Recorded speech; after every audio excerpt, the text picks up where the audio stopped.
Hi, everyone. Welcome back to the Mortgage Heroes Weekly Podcast. I'm Andy. And I'm Will. Today, our dynamic duo of you and me. We are missing Brian today, but we're still going to proceed He's with the MIA. show. He is MIA. Brian, we hope you feel better. Better, Sorry, yes, you're not if feeling that's good. the case. Yeah. You know what? This is the case. He's not snowboarding this time. Oh, yeah, that's true. That's right. Remember that there was that one time. Yeah. He was like, I don't feel good. Like, dude, your ass is on the mountain. I'm like following him like, bro, he already went like down 5 lifts. Oh my gosh. Well, Memo, we have a lot to talk about today. Yes, we do. So the title of the show is Unintended Consequences, or is the Fed doing this on purpose? Because there's a lot of moving parts. So we're going to go kind of article by article. We're going to talk about some adjustable rate mortgages today. Yeah. We're going to talk about the spring buying season. We're going to talk about the Fed. And we're going to talk about home sellers and buyers. So what do you say? Let's get right to it? Let's get right to it. All right. All right, well, first article today, home prices rise at the fastest pace since November of 2022 from Yahoo Finance. Now, okay, it's already, May of 24. We're referencing November of 2022 because it was the last fastest pace. Yeah. But now here we are again with them rising once again, even with rising interest rates. Yeah, no, it's crazy. And I think we're going to continue to see this type of market, right? It's simple economics, like I've said in previous times. It's supply and demand.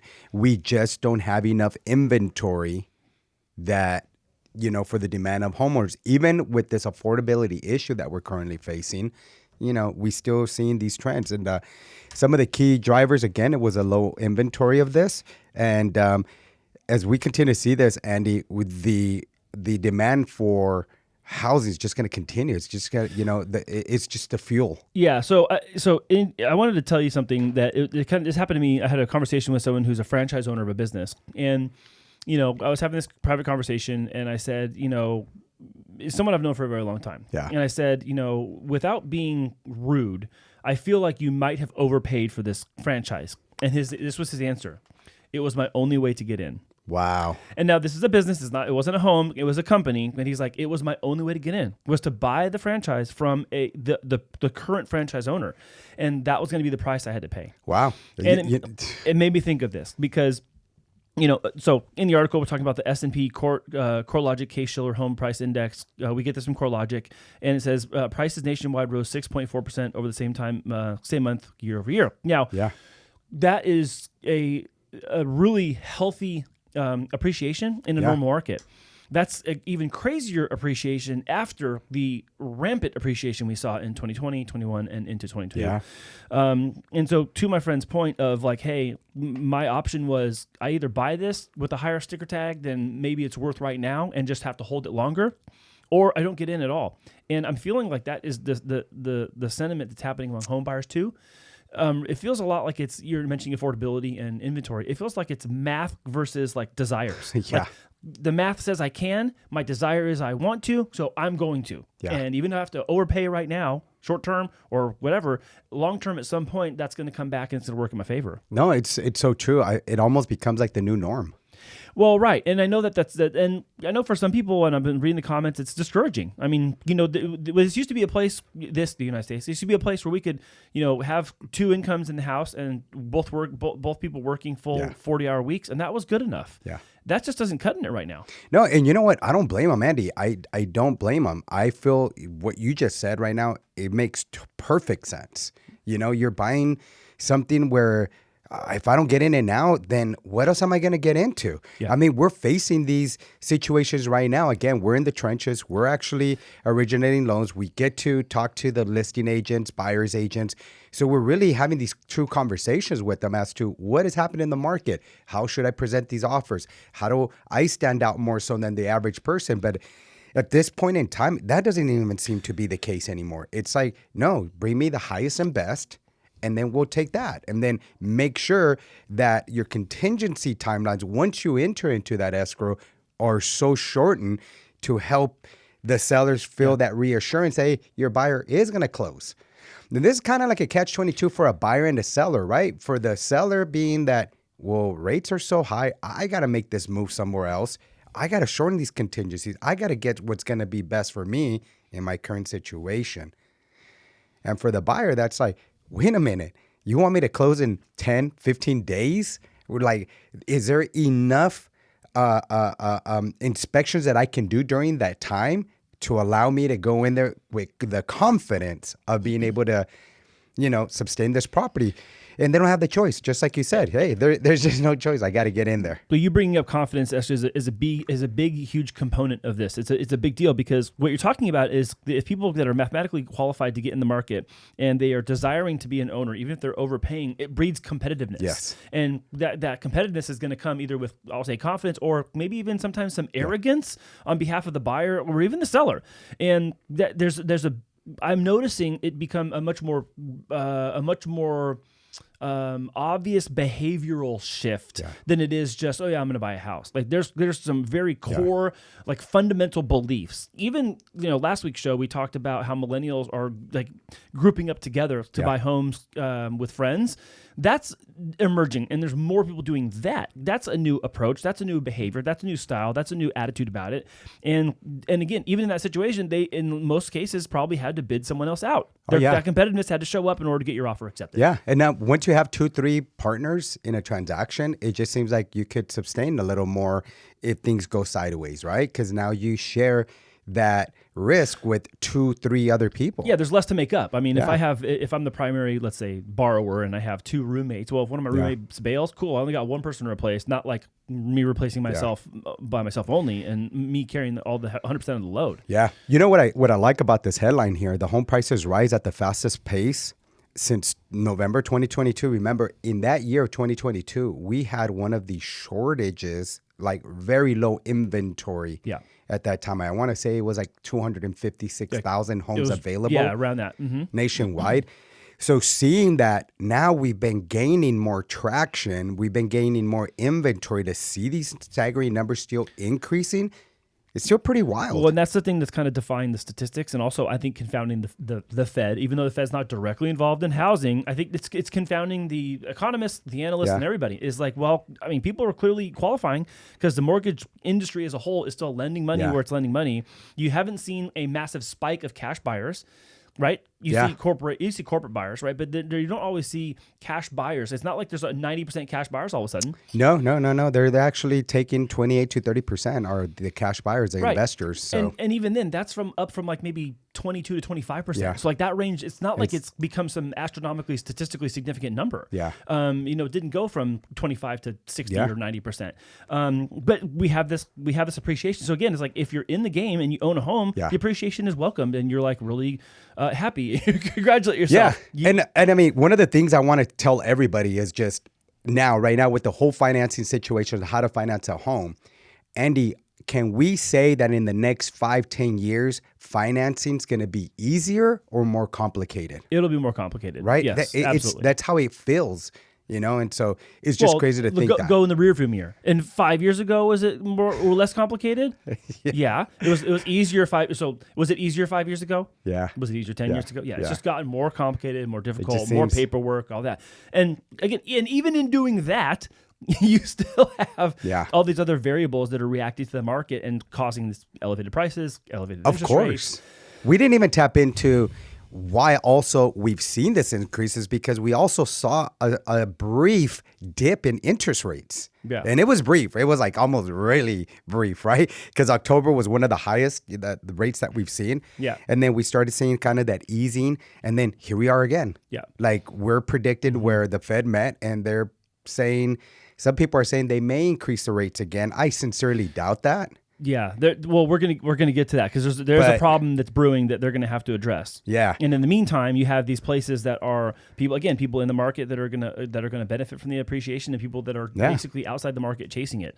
Article here cites on a monthly basis Seattle, San Diego, where we're at, San Diego, and San Francisco saw the largest jumps in home prices over the prior year. San Diego, Detroit, and Chicago saw the biggest price increases. So largest Detroit, Chicago, money's going back to Detroit and Chicago. So many people have fled those areas. But anyways, I think that's a different reason. But there's a shortage of homes that we've been talking about. Mortgage rates are going to probably prevent even further appreciation or faster appreciation. So it might stabilize around this 6% annual. But I mean, even then, I think predictions for this year was still like 3. It was still positive. It wasn't negative nationwide. Again, we've talked in the show in the past, there's pockets of the country where their pricing is 10% down or 8% down. And there's pockets where San Diego, it's like 11% up. That's correct. Okay. So we're at like 11.3, I think was the last reading I saw, or last stated quote here on the show. I mean, some people in some areas, they can't even put it's not even worth them putting their house on the market. No. You know? Well, yeah, because they have to replace it. They have to go somewhere else. But not only that, the market's just stagnant. It's but here's the thing I heard from one of our friends, Miguel. He was telling me that he actually just took a listing for a house, and they're selling it because the person who lives there needs senior care, dementia care. Yeah. And so they're selling it so all the proceeds can actually go to provide for the care for the Alzheimer's. Yeah. I'm going to say Alzheimer's patient, but for the family member that is in decline. Yeah. And so you'll probably see some of that continue as you have baby boomers aging out, and people need more advanced medical care. That could be it's going to be a reason that there's some listings, but it's certainly not going to be by the tens of thousands. Yeah, I mean, even with these rates increasing, Andy, again, because of that low inventory, we continue to fuel the prices of just increasing in these areas, Seattle, San Diego, San Francisco. You know, I really think San Diego is going to become the next San Francisco at the pace we're going. Yeah, I mean, and again, we've mentioned a lot of these on the show before because you're talking about, landlocked to the south because of the border, landlocked to the west because of the ocean, and to the north you got Camp Pendleton. So our county, as it were, really only goes up or east, and even east you start running into some roadblocks. And here's another off topic. Here's another thing of San Diego, of why I love investing here also, is because we are such a huge military town. They're anticipating that in 2 years, they're going to also receive, on top of their BAH, they're going to receive what's called a COLA, cost of living allowance. Adjustment, or adjustment. Yeah. And so that's going to entail about another $1,000 to $1,500 on top of whatever they're doing already. So what is that? How is that going to benefit the? Is that to subsidize the BAS?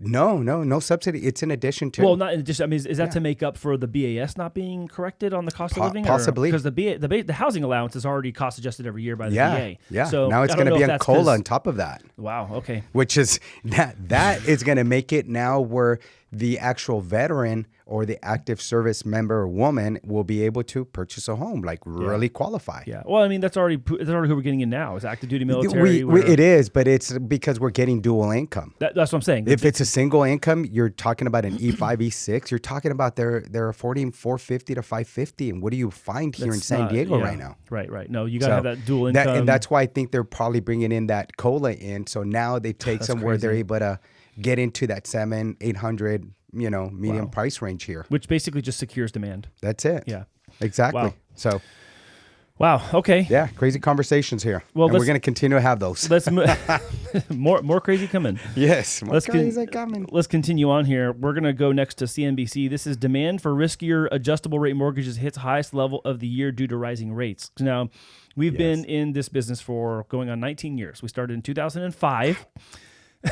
2005. That seems like a long time ago. You know what? Doesn't seem like a long time ago. That was a long time ago. Yeah. We've been around adjustable rate mortgages a really long time. There are some cases when the adjustable rate mortgage is absolutely the wrong thing to do, and there's some cases where it could absolutely be the right thing or the only thing temporarily to do. So I wanted to talk today not just about just what's mentioned in the article, but really the pressure points are inflation is high on people, interest rates are elevated, adjustable rates are lower than fixed rates, and for some people, they may actually not be here long because they're getting PCS out of San Diego, or they're going to buy the place now and then they know they're going to move somewhere else later, and this will become an investment later. So there are some arguments to be made, or maybe some advocacy, if you will, that the ARM is right in short term for some circumstances. So I wanted to talk today a little bit about that.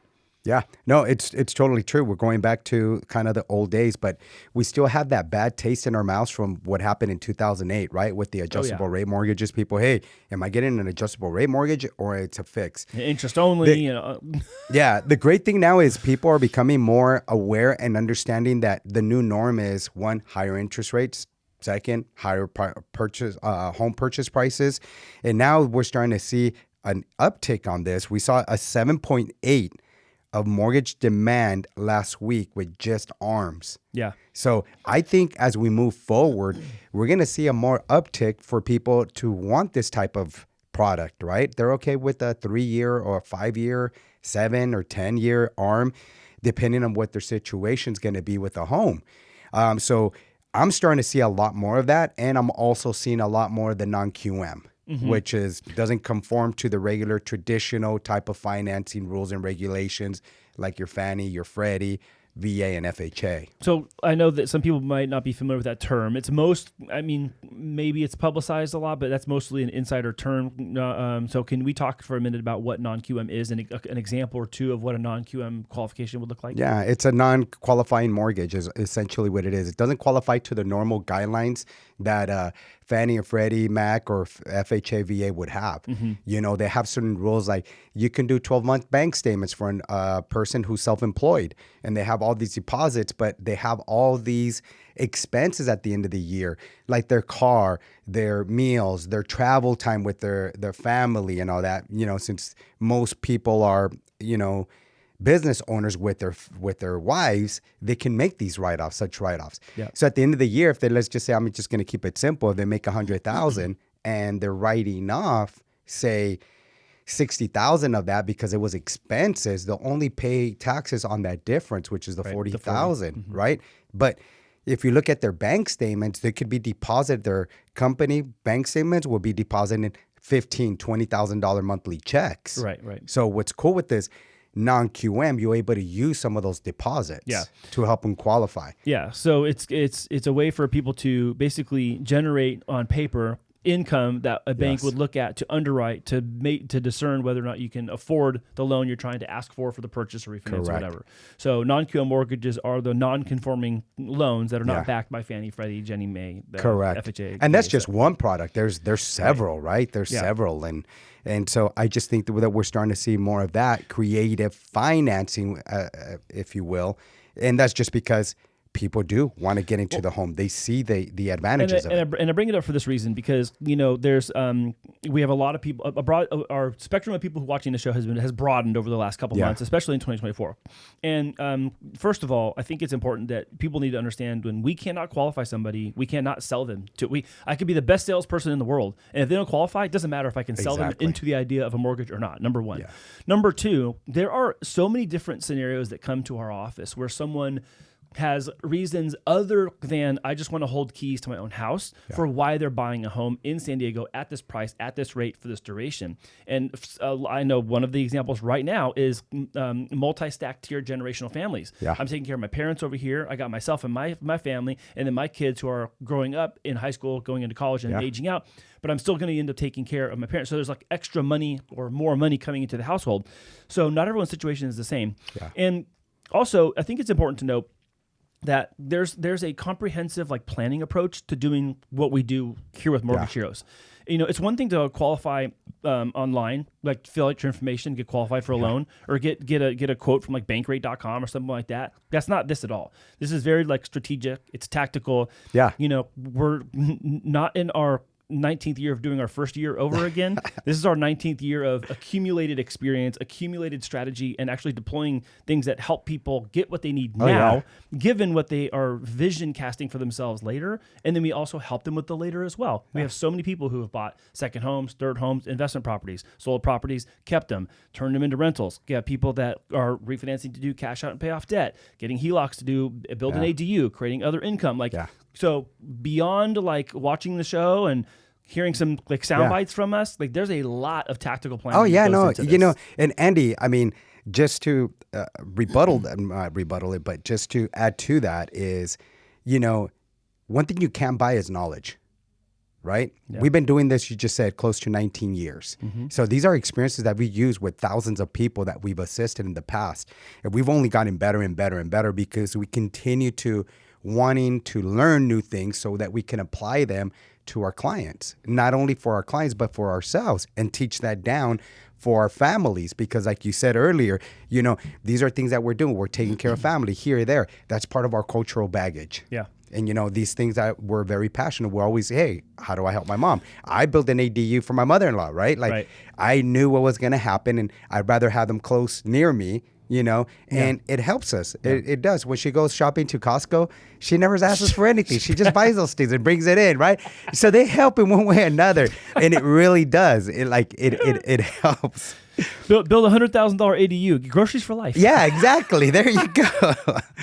But No, but it is a good story because there's a lot of people that are doing that same thing. Of course. And the reason I wanted to mention that today is because, specifically around adjustable rate mortgages, there's a lot of toxicity around it. Yes. There's a lot of stereotypes around it. And especially because you mentioned back in the mortgage collapse of 08, 09, you're talking about risky loans. You're talking about the markets that were all in disarray. Yeah. I'm not going to get into all that stuff. It was absolutely crazy. Yeah. But also now this far down the line, we have a reference point. Yeah. And so when we're talking about adjustable rate mortgages versus fixed mortgages, whatever, even 3-year versus 5-year, we have a reference for that. Yeah. And that gives us the ability to give that knowledge and share that from a place of experience rather than, I have to close a sale today. That's correct. So, and just like anything in life, these things have pros and cons. Absolutely. So, the pro might be this is your way in. This is your way in. The con might be, it's my way in, and it has to be adjustable later. Exactly. That might be it. But again, back to that whole part. The very beginning of the show, I was talking about it's like math versus desires. Well, if it's what you want and you qualify for it, I can't tell you no. I can tell you no, and then someone down the street's going to go do it for you. Anyways. Yeah. Well, even a fixed mortgage would do that too, right? Well, you're locked in. Like Yeah. you're. I know that you're locked in, but certain things can happen in life where now you can't make that payment. Right. Right. And so, just like anything in life, again, has its pros and cons. Yeah. And I think as long as we start seeing that shortage of supply of homes in the market, we're going to start seeing more of these type of loans going out there and just enticing that homeowner that wants to buy. Like, let's give them other options of how they can qualify. It's going to be people's way in. I know audience members may not like that. People viewing may think that's the worst thing ever, and it's fine. That may be the worst thing for you. It may not be for the situations we're hearing about and helping with. So. And again, we talked about earlier, investors going in their cash deals. Investors are actually purchasing 30% of our inventory right now. Yeah. And guess who doesn't care about those adjustable rates? Yeah. They're trying to, hey, let me get in there. Let me do an interest only. I don't care to pay this off because their vision and their future of what they want to do with that property is far different than our norm. Way different. And they're accumulating properties. They're usually accumulating multiple properties, not just one. Yeah. It's a cash flow game. It's long-term for most people. Long-term. It's not short-term rentals only. I mean, there's all sorts of reasons. Yeah, exactly. Yeah. And I like a lot of those reasons. They all end up in us being able to help people in the end. I mean, not everyone who comes here is like, I just need to buy my first home. Yeah. People come here because they're trying to buy their 4th, 5th, they're investing, they're buying multiplexes, all sorts of things. Oh, yeah. We're doing ground up and all that good stuff. Yeah, so. construction. Yeah. We're going to go to the Fed, and we need to talk about this because we have to talk about it. There's not too much to talk about, but it's important. So let's kind of have a dense, focused conversation here. The Fed keeps rates steady as it notes lack of further progress on inflation. Federal Reserve held its ground on interest rates, again deciding not to cut as it continues to battle with inflation that has grown more difficult lately. Fed funds target rate has been between 5.25% and 5.5% since July of 23, when the Fed last hiked and took the range to its highest level in more than 2 decades. Also, July 23 coming around the corner 1 year ago. Now, that is definitely the definition of higher for longer because they did not expect that they were going to be there.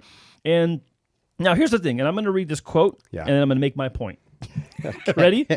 Quote, the committee does not expect it will be appropriate to reduce the target range until it has gained greater confidence that inflation is moving sustainably towards 2%. So remember how they said that they were going to be data-driven? Yeah. Well, now they have data-driven feelings because what they're saying, because we want to gain greater confidence that's moving sustainably. That confidence is only going to come, that feeling of confidence is only going to come from better data. They don't have better data. It's not working the way they want it to. And I don't think they have a way out. Yeah. I don't. Their data is just garbage, right? Like it's crazy. One of the things I feel like we are all getting punished, right? Inflation is high because we spend money. And what they're saying is we're spending our money, but what they really are not saying is our credit card debt, it's the highest ever. The way we're spending money is we need to go borrow to be able to spend it for our daily use of things. Daily necessities, yeah. But here, the government's saying, no, you're spending your money and therefore inflation is going up. So we're going to just continue to possibly increase the rates. So It's just stuff like that, Andy, that Yeah. I'm just like, this is funny. Now the government's telling us exactly how we should be spending. Well, I mean, How fair is that? well, here's the thing. First of all, let me acknowledge it's easy for us to sit here and armchair quarterback this thing because we're not Jerome Powell, right? We're at not. At the same time, though, Thank goodness. we have a different perspective and we're not responsible for the things he's responsible for. But I mean, it's easy to say here now, like this is broadly not going the way they want. No. The whole point was let's get to where we need to go. And look, I remember people saying when the Fed started hiking rates, they just need to go to where they need to get quicker. And they were like, even though we have this like massive acceleration of interest rate hikes and meeting after meeting after meeting after meeting from March of 22, but the whole thing is if they knew they needed to be here at 5 1/4 or 5 1/2, you could make the argument they could just jump there. Yeah. Now it would have caused a different type of wreckage, but now we have like this slow wreck versus a hard wreck that we could correct. And because people have to continue spending, buying things, I mean, I have two choices for milk. Yeah. Okay? I'm going to tell this right now. Walmart, I can go buy organic milk, a gallon, $6.50. Oh, no, $8.50. Okay. Wow. At Trader Joe's, where everything's more expensive, it's $6.50. Wow. Why is it cheaper for organic milk over at Trader Joe's than Walmart? Isn't Walmart the low-cost solution for most neighborhoods, right? But, you know, a gallon of milk is going to cost me $6.50 over here, $8.50 over here. It's still $6.50 or $8.50. Yeah. You know, if gas, right? I mean, I filled the car the other day. What was it? $5.29 for regular, Yeah. right? And I'm paying $5.79 for that 91 octane for the other car. So, you know, so I understand it's easy to armchair quarterback, but these are real things. And as stated, Jerome Powell said this. He's like, this hurts people at the bottom of the economic ladder. And Exactly. it absolutely does. There's no choice. If you don't have extra income or more discretionary income or any savings, the only choice is to be on subsidies or spending on your credit cards. Yeah. And that's what we've seen happen. Yeah. I mean, hey, continue to print out that money, right? And there's already talks about that maybe we'll be seeing more printing of money. Well, so yeah, I know. But I don't think that's not but the it's solution. how we That's spend. not the solution. There isn't. And we just keep putting a Band-Aid on things and prolonging the process. You know, these are things like, I remember in the beginning when rates were going up, just continue to go up. Just continue to go up. Don't stop in October. Just continue to go up so that hopefully by this time now, this year, we would have seen the difference already. Hopefully we could have kept now going down with interest rates. But hey, what was the talk last year? We're going to see 6 to 8 rate cuts. It was projected, and then it was 3 to 4. And now we're like maybe 1 or 2. Maybe. I don't even think the 2. I think it's just that 1 or maybe an increase. And that's where people are very shaky right now, right? Are they going to increase that rate? Well, I don't know. I mean, we did this whole like predict on the show thing at the beginning of the year. And we all had different numbers. And we're like, we'll see who wins at the end of the year. Like, dude, this one's messy. This is honestly messy because, you know, we sit here from a position of like mortgage and real estate and, you know, general economics, kind of macro, big picture things. But this is affecting every industry. I have not talked to any other business owner where they're like, oh, yeah, inflation's no problem. Yeah. Well, and we've seen this now with even the regular consumer now purchasing homes and stuff like that. People are still purchasing right now because they understand this, that something else worse than what they thought was going to happen, like an increase is going to happen. So I might as well buy now versus I think I'm going to wait and see what's going to happen. I think people are waiting isn't working. Waiting hasn't worked out for anybody. We've been saying this for show after show. It's like, hey, people on the sidelines, if you're waiting for mortgage rates, you probably aren't going to get in. Yeah. Oh, if you're waiting for prices to come down, oh, whoops, they haven't. And so it's like if you were in a position of, I'm waiting to save more money. Well, yeah, you're going to, I guess you can continue saving more money, but you're going to have slow erosion of that based on the increased costs and sustained costs being increased because of inflation running rampant. And they're clearly not in control of inflation. The whole funny thing about this to me is that the Fed's stated goal is to get inflation back to 2%, which they're not in control of, yet they say that they are, but they acknowledge that they aren't, and they are chasing it all the time because even the efforts they've taken at this point to try to nudge it back there or shove it back there still haven't worked. Crazy. So I don't see an easy way out of this. So what do we need to do, Andy? That sounds pessimistic. If you were Jerome Powell, Andy Powell, what would we need to do? Okay, it's easy to say this from the rearview mirror. Yeah. They should have just gone to exactly the rate they needed to be like right away. They did this back in the 80s. I think it was Volcker that did this back in the 80s when there was massive inflation, stagflation. 19. Yeah, and they just did it right away. Now, I know a lot of things have changed. Our monetary policy has changed a lot, and the Fed's what they're charged with doing now is a little different too. Our global economics is different than it was back then 40 years ago.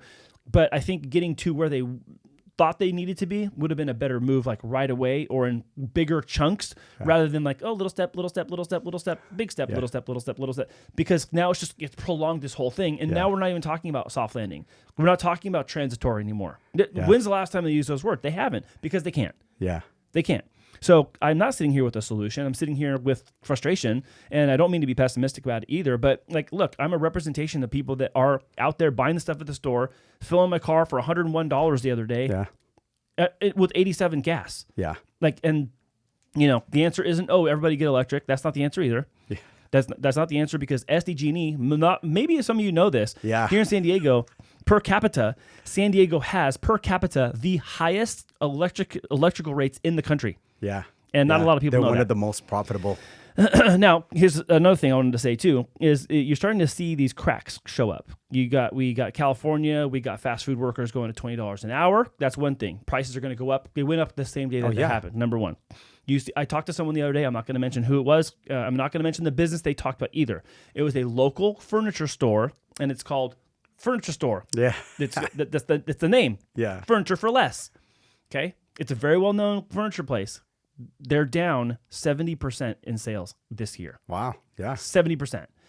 10% is a hard year for most people. 20, like you're cutting people, you're making 70 is you're staring at the coffin unless you course correct that really quick. That's crazy. But I mean, are you going to go out and buy a couch right now? Unless you absolutely you have don't to. need it. You don't need it. That's what I'm saying. Exactly. It's more of a want versus a need. And what comes with expensive furniture? How do people normally pay for it? Yeah, credit card. Credit card, or they finance it. 0% interest for the first 12 months. Well, right, but and then it goes to like 30%. We can't get that no more, right? Right, yeah. So again, this ripple effects of this interest rate, kind of like this interest rate environment and all this stuff, it's everywhere all the time. Yeah, everywhere. messy. Yeah. I think that the Fed is going to have to hold this longer. I think you're right. I think they may only do one cut this year, if they do it at all. There was one person calling for a cut like in July. I still don't think it's going to happen. No. There's nothing there to support that. Until they like dip below 2% on inflation, they're not going to average out at 2% inflation. And I mean, here's everything else that goes into it, all these wars that we're going through, you know, and that we continue to provide funding to, et cetera.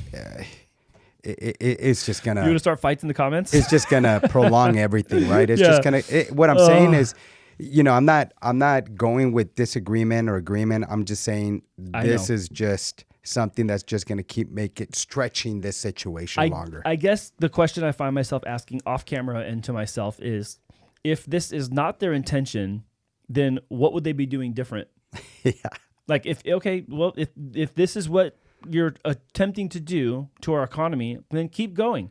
Yeah. Great, do it. But then just tell us you're doing it. Don't pretend like you're not doing it and you're doing it. Nah. Because if you're not intending to cause harm to the economy, then change course. Yeah. Change course, do something different, find something new, work on something. Maybe there's something you aren't telling us that you could just like wave a wand and figure it out. That sounds so stupid. Yeah. I know that's dumb. I'm not saying that from a place of a posture of knowledge. I'm just saying, like, look, if you knew there was a better way to do this, they probably should be doing it. Well, that's my takeaway. Is this all going to work out right now with the quantitative tightening? Quantitative easing and tightening, no. I mean, the reduction of the balance sheet and rolling off mortgages is fine, but again, that fueled the mortgages of 2020 and 21, which we refinanced half the planet. That's how rates and had some really great way years, down. And that's fine. But and of course, everyone was able to benefit from that, from lenders to homeowners to people selling their homes to all the companies connected to the real estate market. Everyone was having stellar years. And there are going to be those years. But now the opposite of that is that you have people stuck, and the Fed now is stuck, and they're being data reliant. Now their feelings are going to be a representation of the data, and the data isn't going the way they want. And they also have to show good face to the public while also not changing their tone so much to cause freakouts or panic. Yeah. Well, you know what's great I think the freakout was, they always say Jerome Powell is one of the most influential men in the world, right? If the guy just squints negatively, like that's it. The stock market just goes crazy. You know, in the last Fed meeting, I noticed how when he was getting asked these questions, I mean, they were good questions, but he was backpedaling. He was just like getting stuck on what to say, or just kind of detoured from the question. It was great to see. Well, there's like the answer you can give and the answer you're supposed to give from the front. And those are different, and sometimes, he's got to stand up there and hold the line on the things they're saying they're working towards and the reasons they're doing or not doing certain things. Well, my opinion, Andy, he knows what to do. He just can't do it. That makes me very frustrated. Yeah. Honestly, it just that sucks. It does. But we're going to see more from the Fed at their next meeting, and then we'll figure out what that means. But we should close out today with this last piece. As home sellers and buyers wait on a Fed cut, here's how mortgage rates have impacted the spring housing market. It's pretty short here, but it really is that buyers and sellers are kind of on the fence in some cases, and they're either really on the fence or really going for it. They're like reckless abandon. I don't care what rates are doing. I don't care what I got to sell. I got to do whatever. Yeah. Being driven by like conditions or life, whatever. And then you have the really sit and wait people. Yeah. It's like these really two polar opposite tribes right now. Yeah. Is that a pretty accurate description? Well, no, it really is, because you got people who they understand the want or the need, or are just being very realistic, right? There's some, but then there's other ones that they just don't want to get it. They think that everything should be their way, right? And so one of the things is, I'll just wait until I see the Fed funds rate, interest rates get cut, and et cetera.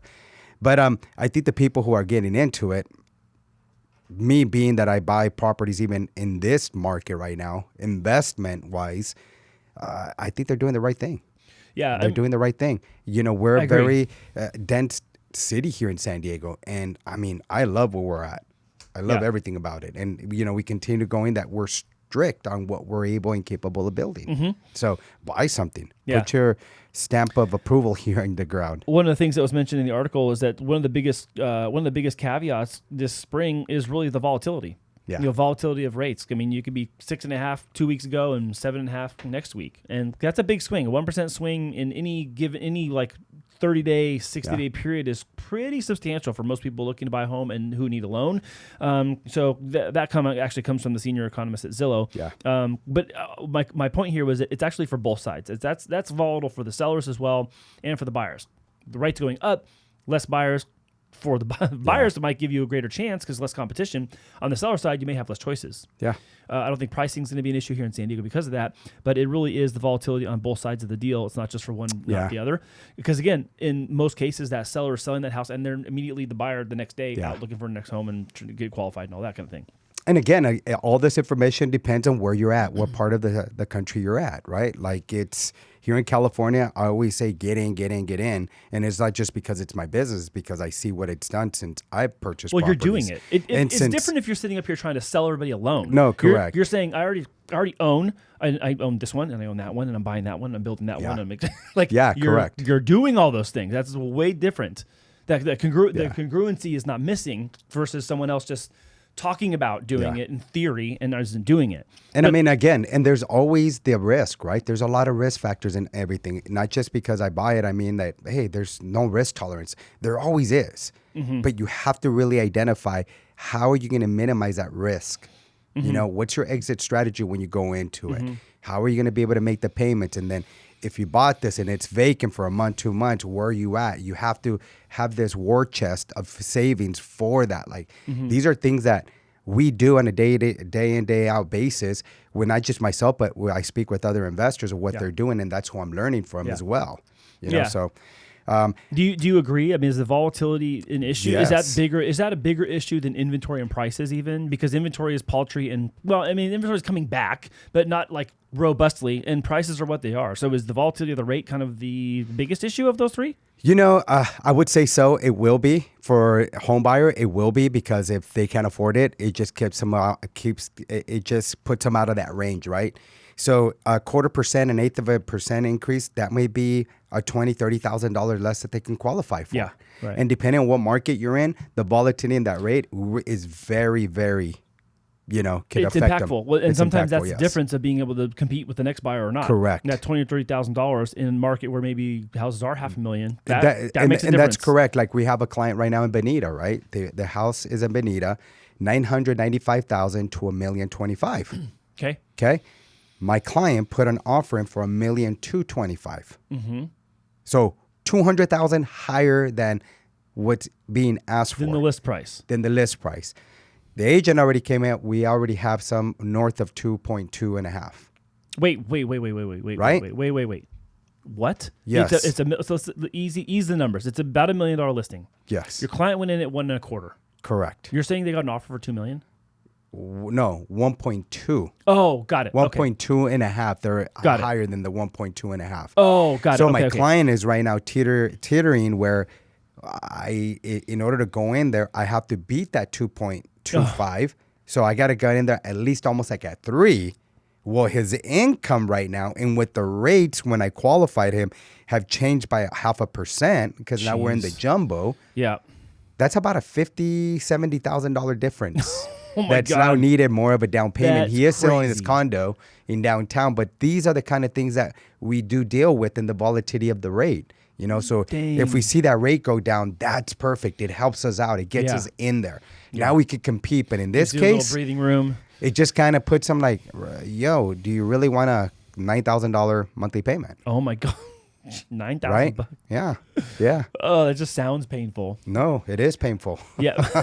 It is. So going back to, yes, it matters. Those things do have a huge effect. Just the slightest uptick in the rate right now is just gonna it's gonna affect us. So earlier in the show, you were talking about kind of like the new normal, and you know this spring does not feel normal compared to a 19-year history of what we'd call normal. Yeah.